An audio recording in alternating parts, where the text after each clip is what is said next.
Hello there, welcome back. It's April 21st, 2008 on Monday, and I'm getting ready to conduct an interview. Well, I'm not facilitating, I'm the interviewee with my friend Francis in the UK, the United Kingdom. He teaches screenwriting to a bunch of students, and so he wants to talk about my process and what I've done to start out, because a lot of these writers he's teaching are new to this world of writing stories and trying to break in. So it's just going to be a little sharing of information. It should be a lot of fun. So I'm just kind of getting set up here. The interview starts around 11:30. Wish me luck. And here you go.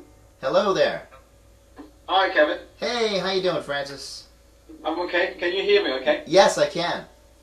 I guess I'll introduce you, and would you just carry on with your talk, and then we do the question and answer as we go along? Okay, sounds great. Yeah? Okay.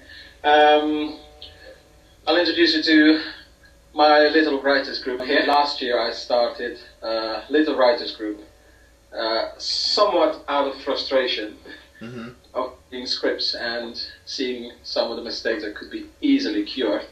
So I decided, perhaps I should do something about it, and I did. So I started this group. We've been going on for a good 6 months now. I'll give a brief introduction about yourself. Okay. And then we can start. Great. So, say hi to Kevin. Okay. Hey guys, how you doing?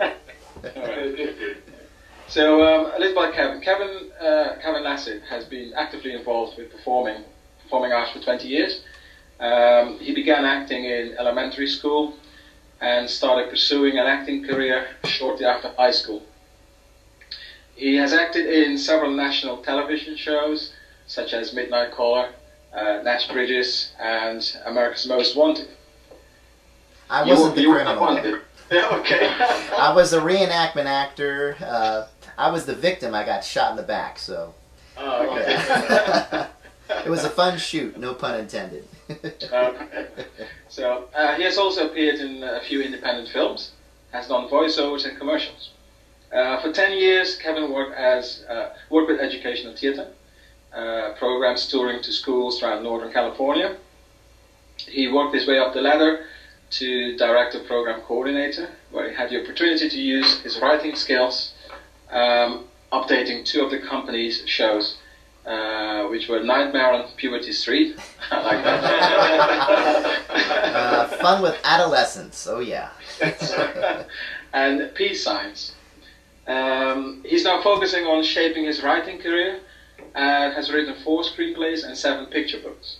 Kevin lives in Fremont, California, with his wife and 2 children, and works part-time at high school as a production assistant and choreographer.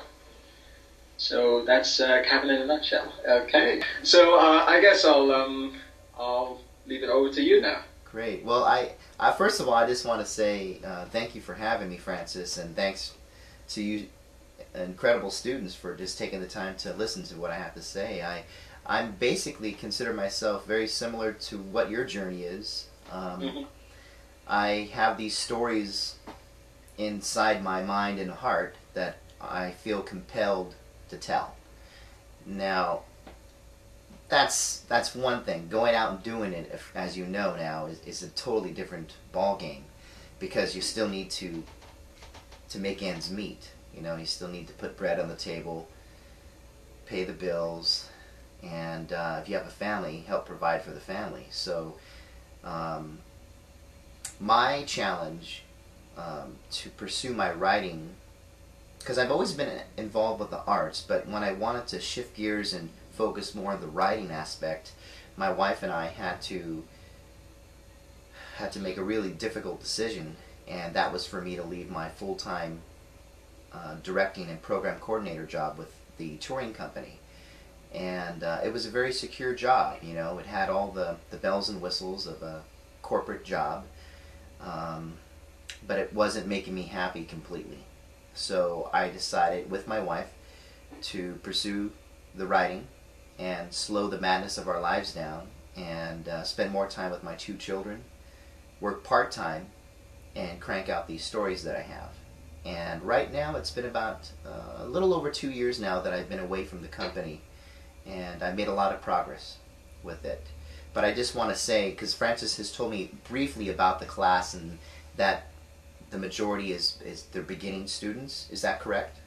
Yeah. Okay, great. So I just want to put out there that if you have stories in your heart and in your mind that you feel compelled to tell, you're doing a great step right now, and that's by being in the hands with Francis. He'll take really good care of you and guide you, and you just want to start networking and surrounding yourself around other people that are doing what you wish to do. And eventually, the game is to try to get paid for what you love to do. So that's kind of where I'm at right now. Like Francis said in my introduction there, I've always been involved with the arts, but now I'm kind of reshaping my focus to writing. Although when other opportunities come up in the entertainment industry, of course I'll try to take advantage of those, but those are far and few between. Here in the Bay Area, in San Francisco, since after 9/11, things have slowed down considerably. So TV work, film work that used to be abundant is very slim pickings here in San Francisco, in the Bay Area.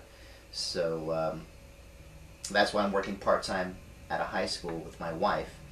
My wife is the choir director, and I'm the choreographer, and I do choreography for all of her choir programs.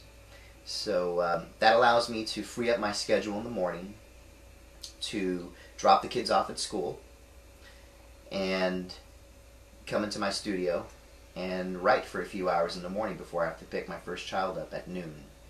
And I bring her home, do homework, and if I'm lucky I'll get back to writing again for another hour or two. And then if the spirit moves me, I'll write a little bit more in the evening. So that's kind of my schedule that I have.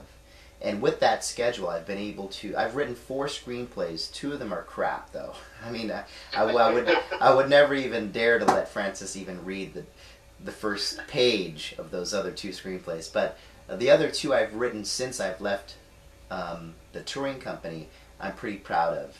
And I did that within the 2 years since I've left. So I'm making progress.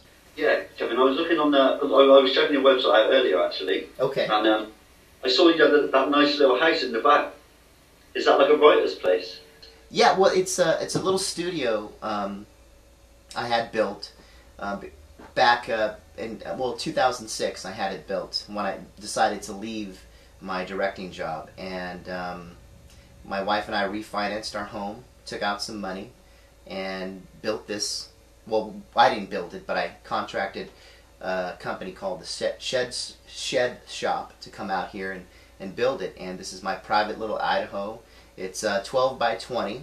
It has computer accessibility, as you can see. It has air conditioning, and I have all my inspiration surrounding me. I have a dry erase board that's let's see, 10 feet long. So it's my little writer's muse haven that I can escape to. Do you think that helps, like, to have a place, to go?